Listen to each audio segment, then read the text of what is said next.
বছর জুড়ে লেখক, পাঠক এবং প্রকাশকদের দীর্ঘ অপেক্ষা, উৎকণ্ঠা এবং প্রত্যাশা নিয়ে এবারও শুরু হয়ে গেছে অমর একুশে বইমেলা ২০২৫। আজ বইমেলার দ্বিতীয় দিন এবং দ্বিতীয় দিনের সময় টেলিভিশনের বিশেষ আয়োজন প্রাণের বইমেলায় আপনাদের সাথে আছি আমি ফারজানা লিনা। এবারের বইমেলার যে মূল প্রতিপাদ্য সেটি হচ্ছে যে জুলাই গণঅভ্যুত্থান, নতুন বাংলাদেশ নির্মাণ। দর্শক, একটু যদি বলি যে যারা এবছর বইমেলায় ইতিমধ্যে এসেছেন অথবা আসবেন, তারা এই মূল প্রতিপাদ্যের সাথে মিল রেখে বইমেলার প্রতিটি প্রান্তে, প্রতিটি পরতে পরতে কিন্তু নতুনত্বের ছোঁয়া পাবেন। এখানে দেখা যাবে যে স্টলগুলোতে নতুনত্বের কিছুটা, যেমন নতুন কিছু জিনিস আছে এখানে স্টলে, যেমন ভ্যারিয়েশন আছে। আপনারা বিন্যাসে তেমন কোনো পার্থক্য না থাকলেও আঙ্গিকে কিন্তু বেশ কিছু পরিবর্তন হয়েছে। এবছর বইমেলার পরিসরও বেড়েছে। যদি বলি যে বিগত বছরে কিন্তু বইমেলা ৬৩৫টি প্রকাশনা প্রতিষ্ঠান ছিল, সেই ক্ষেত্রে এবারে প্রকাশনা প্রতিষ্ঠান বেড়ে হয়েছে ৭০৮টি এবং বইমেলার আয়তন যেমন বেড়েছে, একই সাথে কিন্তু প্যাভিলিয়ন ৩৭টি হয়েছে। সেই ৩৭টি প্যাভিলিয়নের ৩৬টি প্যাভিলিয়নই আছে সোহরাওয়ার্দী উদ্যানে। দর্শক, আরও একটু বলে রাখি যে আজ কিন্তু ছুটির দিন নয়, একেবারেই সপ্তাহের প্রথম কর্মদিবস। কিন্তু সেই কর্মদিবসেও কিন্তু একেবারে বলা যায় যে বিকেল থেকে, অর্থাৎ বইমেলা শুরু হওয়ার পর থেকেই যারা পাঠক আছেন, বইয়ের প্রতি বই প্রেমী যারা আছেন, তারা কিন্তু চলে আসছেন, অনেকেই সপরিবারে আসছেন। তবে একটু মোটা দাগে যদি বলতে চাই, সেক্ষেত্রে তরুণ তরুণীদের সংখ্যা আমি একটু বেশি দেখেছি। এছাড়া পরিবারও আছে, সপরিবারেও যারা এসেছেন। এবং এই যে বইমেলার এবারের যে স্টলগুলো রয়েছে, সেখানে কিন্তু খুব সুসজ্জিতভাবে, মানে সবার কাছে দৃষ্টি আকর্ষণ করছে যে বিষয়টি, যে স্টলগুলোর যে বিন্যাস বা আকার, সেখানে কিন্তু খুব সুন্দর করে সেজেছে। এবং মানুষের প্রত্যাশা যে এই পুরো বইমেলা, অর্থাৎ যারা একটু বইমেলা সম্পর্কে জানতে চান যে বইমেলা কয়টা থেকে শুরু হয় বা কখন শেষ হয়, তাদের জন্য একটু জানিয়ে রাখতে চাই যে বইমেলা কিন্তু ১ তারিখ থেকে শুরু হয়ে গেছে এবং চলবে একেবারে ২৮ ফেব্রুয়ারি পর্যন্ত। এবং প্রতিদিন ছুটির দিনগুলো বাদে বিকেল ৩টা থেকে শুরু হয়ে রাত ৯টা পর্যন্ত চলবে এবং ছুটির দিনগুলোতেও আপনি সকাল ১১টা থেকে রাত ৯টা পর্যন্ত বইমেলায় আসতে পারবেন। এছাড়া দর্শকদের জন্য আরেকটু জানিয়ে রাখতে চাই যে বইমেলার যে বেশ কিছু, এখানে আপনি যেমন আপনার প্রয়োজনীয় জরুরি অবস্থায় যে বিশেষ প্রয়োজনীয় বিষয়গুলো রয়েছে, তাও কিন্তু বইমেলায় রয়েছে। এবং শিশু চত্বরের কাছাকাছি কিন্তু শিশুদের নিয়ে যারা আসেন মায়েরা, তারাও কিন্তু শিশুদের জন্য একটি আলাদা এলাকা, আলাদা জোন তৈরি করা হয়েছে, সেখানেও কিন্তু বিশেষ ব্যবস্থা রয়েছে। এছাড়া আপনাদেরকে একটু বলে রাখতে চাই যে আমাদের বইমেলার এবারের বিশেষ আয়োজন থাকছে। প্রতি আয়োজনে আমরা কিন্তু একজন বিশেষ লেখক, বিশেষ সাহিত্যিককে নিয়ে আমরা কথা বলবো। তো আজকের এই আয়োজনে আমরা তেমনই একজন বিশেষ সাহিত্যিককে নিয়ে কথা বলতে চাই, যিনি বাংলা কথা সাহিত্যের জগতে, যাকে সাহিত্যের বরপুত্র বলা যেতে পারে, এক প্রবাদ প্রতিম নাম হাসান আজিজুল হক। আজকে এই মহান সাহিত্যের বরপুত্র, তিনি আজকের এই দিনে ১৯৩৯ সালে পশ্চিম বাংলার বর্ধমান জেলায় জন্মগ্রহণ করেন। তো বিশেষ এই দিনে, এই জন্মদিনের এই দিনটিতে তার প্রতি বিশেষভাবে শ্রদ্ধা জ্ঞাপন করছি। আজ আমরা কথা বলবো হাসান আজিজুল হক নিয়ে, যিনি তার প্রথম উপন্যাস আগুন পাখি, সেটি দিয়ে তার যে চিন্তা জগৎ, তার মনোজগতের যে বিশালতা, তার ভাবনার যে গভীরতা, সেই বিষয়ে কিন্তু তিনি মোটামুটি পাঠকদের মনে একেবারে গভীরভাবে জায়গা করে নিয়েছিলেন। তার জন্য কিন্তু তার আর অপেক্ষা করতে হয়নি। তার ছোট গল্প, বিশেষভাবে ছোট গল্পের রাজপুত্র হিসেবে তিনি পাঠক মনে আজও একেবারে অধিষ্ঠিত হয়ে আছেন। তো তার প্রথম উপন্যাস আগুন পাখি দিয়ে যেমন তিনি পাঠকদের মন জয় করেছেন, তারপরেও কিন্তু সাবিত্রী উপাখ্যান, শামুক, এসব লেখার মধ্যেও ফুটে উঠেছে তার যে চিন্তার গভীরতা, তার যে এককতা, তার যে স্বকীয়তা, সেই বিষয়গুলো তিনি ফুটিয়ে তুলেছেন তার লেখার মধ্য দিয়ে। এছাড়া তার জীবনে একেবারে যদি মোটা দাগে বলি যে এই সাহিত্যিক, তার জীবনের মূল কথাই ছিল যে লেখক মানেই বাস্তববাদী। লেখকের কথার মধ্যে আসলে নস্টালজিয়া থাকবে না। তিনি তার নস্টালজিয়া যেমন ছিল তার লেখায়, কিন্তু তার পাশাপাশি পাঠককে তিনি কেবলমাত্র স্মৃতিকাতর করেননি, তিনি স্মৃতির বাইরে যেয়ে পাঠককে ভাসিয়েছেন। জীবনের যে বাস্তব, রূঢ়, কঠিন বাস্তবতা আছে, সেখানে তিনি পাঠককে ভাসিয়েছেন। তো সেই ক্ষেত্রে বলতে হয় যে তার লেখায় ফুটে উঠেছে দেশভাগ, একদিকে যুদ্ধের পরে যে দেশভাগের পরে, স্বাধীনতার পরে যে অবস্থান হয় একটি দেশের, যে করুণ পরিস্থিতি হয়, কিংবা যুদ্ধবিধ্বস্ত একটা দেশে মানুষের যে প্রতিদিনের জীবনে যে পরিবর্তন আসে, সেই মর্মরূপ কিন্তু তার লেখায় ফুটে উঠেছে। বিশেষ করে তার বয়ানিতে, তিনি বয়ান শিল্পী ছিলেন। বলা হয় যে স্বাধীনতা এবং দেশ দেশভাগের বয়ান শিল্পী তিনি, অর্থাৎ তার লেখায় সবচেয়ে বেশি ফুটে উঠেছে দেশভাগের পরে মানুষের যে মনোজগতে কিংবা মানবিক যে বিপর্যয় ঘটে, সেই বিপর্যয়ের কারণে যে দীর্ঘমেয়াদী ক্ষতির সৃষ্টি হয়, সেই ক্ষতই কিন্তু তিনি লেখায় বারবার ফুটিয়ে তুলেছেন। তার জীবনে, তার লেখনীতে জীবনের মর্মকথা যেমন বারবার এসেছে, একই সাথে তিনি যাই লেখেন, যাই করেন না কেন, তার লেখার গতি প্রকৃতি শেষমেশ যে মিশেছে একেবারে জীবনের মহাসাগরে। তো এই লেখককে নিয়ে তো আমরা জানবই। আবারও একটু যদি বলি যে বইমেলায় কিন্তু এখনও এই ধরনের কালজয়ী লেখক যারা রয়েছেন তাদের বইগুলো, অর্থাৎ আমরা যদি একটু বলি যে ক্লাসিক সাহিত্যিক যারা, তারও আগের যারা সাহিত্যিক, তাদের বইগুলো পড়ার যারা পাঠক রয়েছেন তাদের মধ্যে কিন্তু এখনও সেই সমানভাবে আগ্রহ রয়েছে। তারা কিন্তু নতুন পাঠকদের পাশাপাশি, নতুন লেখকদের পাশাপাশি এই যে যারা আমাদের যুগে যুগে কালে কালে এসেছেন, আমাদের সাহিত্যকে সমৃদ্ধ করেছেন, তাদের বইগুলোকে কিনছেন। তাদের যে পরবর্তী প্রজন্ম রয়েছে সেই প্রজন্মকেও কিন্তু এই বইগুলো সম্পর্কে জানাচ্ছেন। আবারও আমি একটু হাসান আজিজুল হককে নিয়ে যদি বলি যে এই মহান যে সাহিত্যিক রয়েছেন তিনি কিন্তু তার ছাত্রজীবন থেকেই লেখালেখি শুরু করেছেন। এমনকি ছাত্রজীবনে তিনি পিএইচডি করবার জন্য দেশের অস্ট্রেলিয়ায় গিয়েছিলেন। কিন্তু ওই যে কথা বলা হয় যে যার আসলে নারীর সংযোগ হচ্ছে দেশের নিজের যেই নদী জল মাঠের সাথে, নিজের দেশের যে খেটে খাওয়া একেবারে মানবেতর জীবনযাপন করেন যেই মানুষেরা, তাদের সাথে যার নারীর যোগ, তিনি কিভাবে দেশের বাইরে থাকবেন। আর তাই কিন্তু তিনি চলে এসেছিলেন।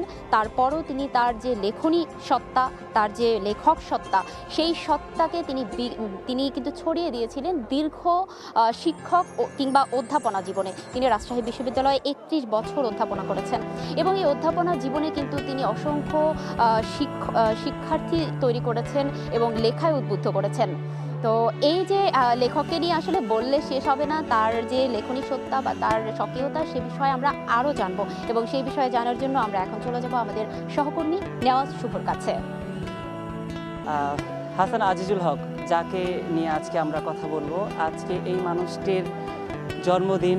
আজকের দিনেই তিনি এসেছিলেন পৃথিবীতে, তবে তিনি আজ পৃথিবীতে নেই। রেখে গেছেন তার শব্দ ভাণ্ডার, তার সেই লেখনী আজও বেঁচে আছে মানুষের মধ্যে।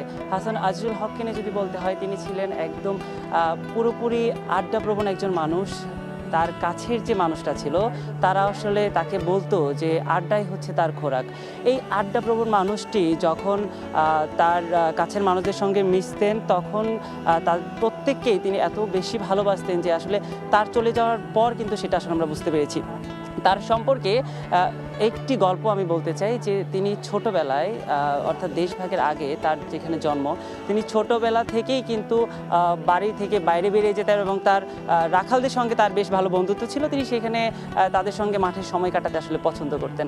তো সেইখানে রাখালদের সঙ্গে যখন তিনি মাঠে যেতেন, সেখানে তার নানান ধরনের অভিজ্ঞতার কথা আমরা শুনেছি। তার আত্মজীবনী আমরা দেখেছি যে আসলে শেষ বয়সে এসে তিনি কিন্তু তার সেই ছোটবেলা বা সেই শৈশব থেকে কিন্তু আসলে বেরোতে পারেনি। তার লেখনীর মাধ্যমে কিন্তু আমরা সেই বিষয়গুলো দেখেছি এবং কি যখন আসলে তার লেখনী আমরা পড়ি, আমরা তার ছোটবেলাটাকে অনুধাবন করতে পারবো।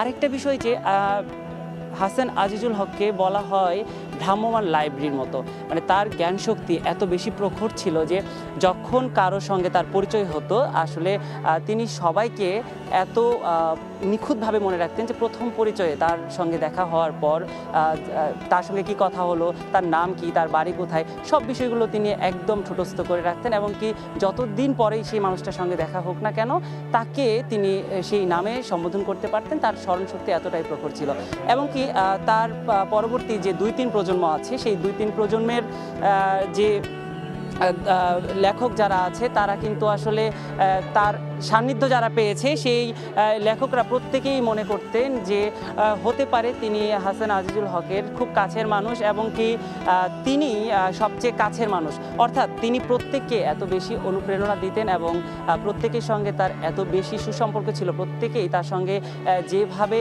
মিশে থাকতেন, সেই বিষয়টা কিন্তু আসলে তার অনুজদের মাঝে সবসময় ছড়িয়ে থাকতো।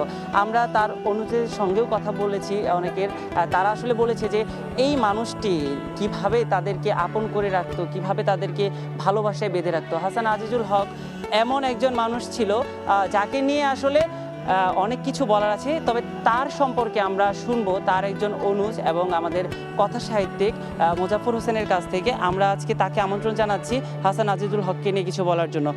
ভাইয়া, প্রথমেই আপনাকে স্বাগত জানাচ্ছি। হাসান আজিজুল হক যার আজকে জন্মদিন, তাকে নিয়ে তো আসলে আমাদের অনেক কিছু জানার আছে, তার ব্যক্তি জীবন সম্পর্কে অনেক কিছু জানার আছে, কিন্তু প্রথম যে বিষয়টা আমি আপনার কাছে জানতে চাই যে একটা মানুষ এত শিশু সুলভ হওয়ার পরেও তার লেখনীতে এত রুক্ষতা কেন ছিল? ধন্যবাদ আপনাকে। আমি স্যারের স্মৃতির প্রতি প্রথমে শ্রদ্ধা জানাই। আমি এই প্রশ্নে আসার আগে একটু বলে নিই, আপনি যে কথাগুলো বলছিলেন তারই একটু আমি বলবো ডাউন তৈরি করে দেওয়া স্মৃতিশক্তি নিয়ে। আমার মনে পড়ে আমরা তখন রাজশাহী ইউনিভার্সিটি ভর্তি হয়েছি 2004 সালের দিকে। তো আমরা প্রথম যখন হাসান আজিজুল স্যার বিহাসে থাকতেন আমরা জানি, তো স্যারের বাসায় গেছি। আমি শাশ্বতী নামে একটি পত্রিকা করতাম, তো ওই পত্রিকায় লেখা চাওয়ার জন্য স্যারের বাসায় আমরা 3 বন্ধু গেছি। এবং স্যারের বাসায় যাওয়ার পরে আমরা প্রথমে স্যার যা করলেন, স্যার খুব, আপনি বলছিলেন যে আড্ডাবাজ মানুষ, তিনি চমৎকার করে আমাদের কথাগুলো শুনলেন। এই কথাগুলো শোনার পরে বললেন যে তোমাদের পরিচয় দাও। তো আমরা আমাদের পরিচয় দিলাম, খুবই সামান্য কথা। এবং আমরা যখন 1টা বছর পরে প্রায় বলা যায় পত্রিকাগুলো নিয়ে গেলাম স্যারের কাছে, এবং তখন আমি লক্ষ্য করলাম যে স্যার আমাদের প্রত্যেককে আগে বসালেন স্কুল ছাত্রের মতো করে, বললেন তোমার নাম এটা, আমাদের 3 জনের নাম বললেন এবং জন্মের স্থান বললেন, জন্ম শহর বললেন। এই স্মৃতিশক্তি আপনি বলছিলেন যে আমার দেখা বিস্ময়। এবং তারপরে যখন স্যারের সঙ্গে আমরা সুযোগ হলো আরও স্নেহের বলা যায় স্নেহধন্য হওয়ার, তখন দেখলাম যে স্যার বিশ্ব সাহিত্যের, আপনি লাইব্রেরির কথা বলছিলেন, যে একেবারে দৃশ্য ধরে ধরে লাইন ধরে ধরে আমাদেরকে বিশেষ করে হেমিংওয়ে এবং ফকনার পড়াতেন। এই অর্থে বলছি যে স্যারের আড্ডার মধ্য দিয়ে আমরা ওইভাবেই গ্রহণ করতাম, যে একটা পাঠ বা স্কুলিং হয়ে যেত। আর সাহিত্যের ক্ষেত্রে আপনি খুব গুরুত্বপূর্ণ একটি কথা বললেন, যে এই মানুষটা যাকে আমরা আড্ডায় দেখছি বন্ধুর মতো শিক্ষক, তার সাহিত্য যখন পড়তে যায় তখন আমাদের বিস্ময় লাগে এবং একটা বড় ধাক্কা রীতিমতো। কারণ এই মানুষটার লেখা তো এটা হতে পারে না। মানুষটা হাসছেন, আড্ডা দিচ্ছেন, ঠাট্টা করছেন এবং খুবই ছোট ছোট স্থূল কৌতুকও আমাদের সঙ্গে করছেন। কিন্তু তার সাহিত্যে গিয়ে আমরা কি দেখি? সাহিত্যে গিয়ে দেখি একটা বড় ধাক্কা, যে আমাদেরকে জীবনবোধের জায়গা থেকে যদি বলি, আমাদেরকে নাড়িয়ে দেয়, কাঁপিয়ে দেয়। এবং সেই জন্যই তো তিনি বিখ্যাত। আপনি যে তার কথা বলছিলেন যে স্মৃতিশক্তি প্রখর, আমরা আসলে তার লেখনী সম্পর্কে তো জানি, তাকে কিন্তু বলা হয় বাংলাদেশের ছোট গল্পের বরপুত্র। আসলে কোন সুনির্দিষ্ট জায়গাটা আমি জানতে চাই, যে কেন আসলে আমরা তাকে বরপুত্র বলবো? আমি ওই আগের একটু রেস্ট টেনে এখানে আসি, যেটা বলছিলাম যে এই যে বৈপরীত্য, রুক্ষতা, রূঢ়তা আর একদিকে স্নিগ্ধতা, এইটা আমার মনে হয় স্যারের জীবন থেকে। আপনি শুরুতে খুব গুরুত্বপূর্ণ একটি পয়েন্ট আপনি উল্লেখ করে দিয়েছেন, যে এই যে জবগ্রাম, বর্ধমানের যে গ্রামটা, এই যে রুক্ষতা প্রকৃতির মধ্যে, এবং ওই যে রাখাল বালকদের সঙ্গে মেশার ফলে উনি ওই প্রকৃতির রুক্ষতাটা খুব কাছ থেকে দেখেছেন। আর একটা হলো, এটা কিন্তু সময়টা দেখবেন যে দ্বিতীয় বিশ্বযুদ্ধের যে সময়, এই কালটার কথা উনি বলছেন, তার ঠিক পূর্বকাল, যেটা একটু আগে একটু পরে দিয়ে, ওই সময়টায় যে হাহাকার, অভাব, অনটনটা ছিল। উনি বলছেন যে এতই অভাব অনটন যে আমরা ভাত আর ডাল খেতাম, আর ডাল আর ভাত খেতাম, পরিবর্তন হচ্ছে এইটুকু। এর বাইরে আমরা এমন কোনো কিছু পেতাম না, যেটা এমন কিছু। উনি বলছেন যে আমি ভালো পেয়ারা গাছও আমাদের ছিল না, ভালো কুল গাছও ছিল না। তো এই বেদনার মধ্য দিয়ে, এই যন্ত্রণ এবং হাহাকারের মধ্য দিয়ে যার বেড়ে ওঠা, তার ওই জীবনের এবং একই সঙ্গে দেশভাগের, যে আপনি জানেন যে আমাদের যে মর্মন্তুদ একটা ইতিহাস দেশভাগ, এবং তার তো শিকার প্রত্যক্ষভাবে উনি। তো তারপরে যে আমাদের ইতিহাসটা আমরা জানি, রক্তক্ষয়ী ইতিহাস, ফলে এই ইতিহাসের মধ্য দিয়ে যার জন্ম, তার যদি সাহিত্যটা তিনি লেখেন, তার আত্মজীবনীর কথা বললেন, হাসান আজিজুল হকের সাহিত্য সামগ্রিকভাবে তার জীবনী, সেই জীবনীটা আবার খুব মজার ব্যাপার যে আমাদের ইতিহাসেরই অংশ, ফলে আমার আপনার একটা ইতিহাসও। তো সেইটা যখন বলেন তিনি, তখন ওইখানে গিয়ে তাকে আমরা ওই মমতা দিয়ে উনি আর জীবনটাকে দেখেনি। মুজাফফর ভাই, আমি এইখানে একটু আপনার কথা রেস ধরে বলতে চাই যে এই যে মানুষটার কথা আমরা বলছি, হাসান আজিজুল হক, তার লেখনীতে যে এরকম রুক্ষতা আমরা পাই, আমরা কিন্তু মানে বুঝতে পারি যে তার একটা মনের কষ্ট থেকে তার লেখায় কিন্তু সেই কষ্টটা ফুটে উঠতো। বিশেষ করে দেশভাগের যে বিষয়টা, তিনি তার জন্মস্থান ছেড়ে যখন এই পারে এলেন, তার পরবর্তীতে তিনি এখানের মানুষের সঙ্গে নিজেকে মিলিয়ে নিয়েছেন এবং এখানের মানুষকে তিনি ভালোবেসেছেন, কিন্তু মনের সেই দুঃখটা কিন্তু তার রয়ে গেছে। সেই বিষয়ে কি আসলে আপনাদের সঙ্গে কখনো কোনো কথা হয়েছে?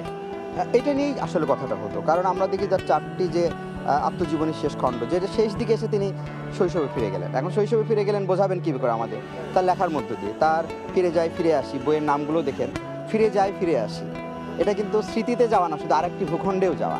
উকি দিয়ে দিগন্ত, তারপরে দুয়ার খুলে দেখি, তো এই বইগুলো যখন আমরা দেখি যে তারপর পুরাতন আখরগুলি, এই বইগুলোর মধ্যে তিনি স্মৃতি যাপন করতেন এবং আমাদের সঙ্গে যখন কথা হতো তখন তিনি বলতেন যে আমাদের সময়ে আমরা যে সময়টা যাপন করি এখন, এই সময়টার সঙ্গে সেই সময়টা তুলনা করতে গিয়ে তিনি তার শৈশবের কথা বলতেন।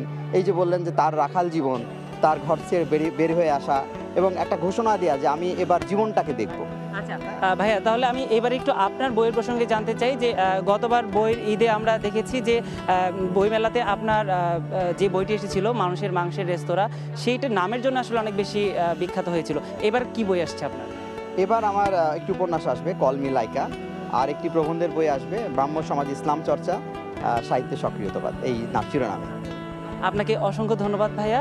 আমরা আপনার কাছ থেকে আসলে অনেক কিছু জেনেছি।